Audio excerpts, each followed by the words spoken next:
My wife and I started a non-profit corporation in America. Basically, it's run like a normal company, but it's stated that it's not for profit. So we raise money from sponsors, and we try to have a wide variety of sponsors from all different industries if possible.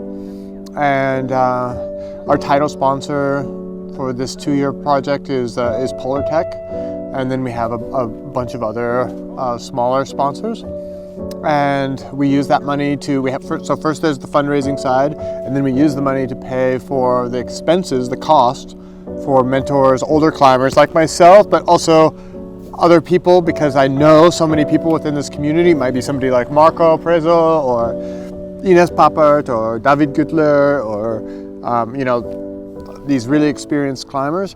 I can call them and say, hey, we're going on a trip. For example, last October we came here to Chamonix for 2 weeks, and I got David Güttler and John Bracey and Ines Papert to come here and climb with those guys and myself. We were all climbing with these guys, these 4 people, for 2 weeks. Not just trying to push their climbing, but to help them understand where they need to work, what skills they need to develop, and help them develop those in a safe way.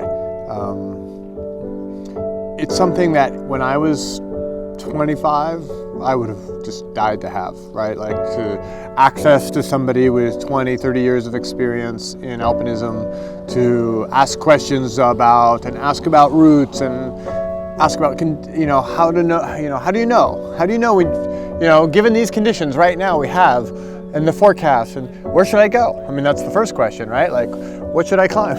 What's in? Just all kinds of things come up. One of the big lessons that came out of our trip last October was navigation. People weren't so good on navigating in a whiteout, and we had a couple times where we had really bad weather and we were out climbing, and they had a hard time to use a map and GPS and compass to find the hut again. And this is, okay, like you don't think of that as normally part of climbing, but if you want to live to be an old alpinist, you have to know exactly how to do that in your sleep and not even have to think about it. So sometimes just skills like that.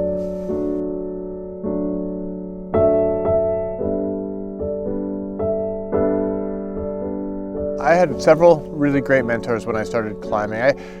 I started climbing up first with my father, but rock climbing, and it was something we did maybe once or twice a year. It wasn't something we did very often.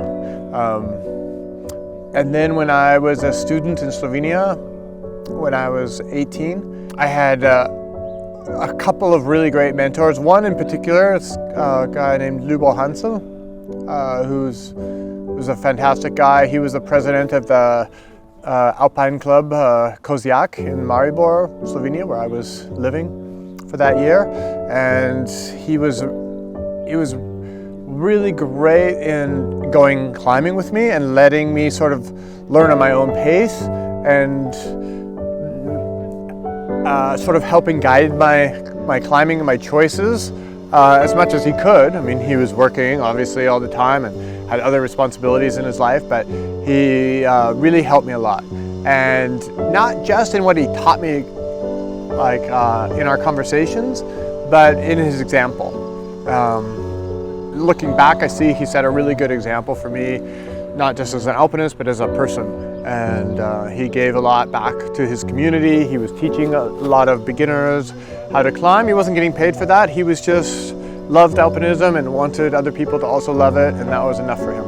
And I'm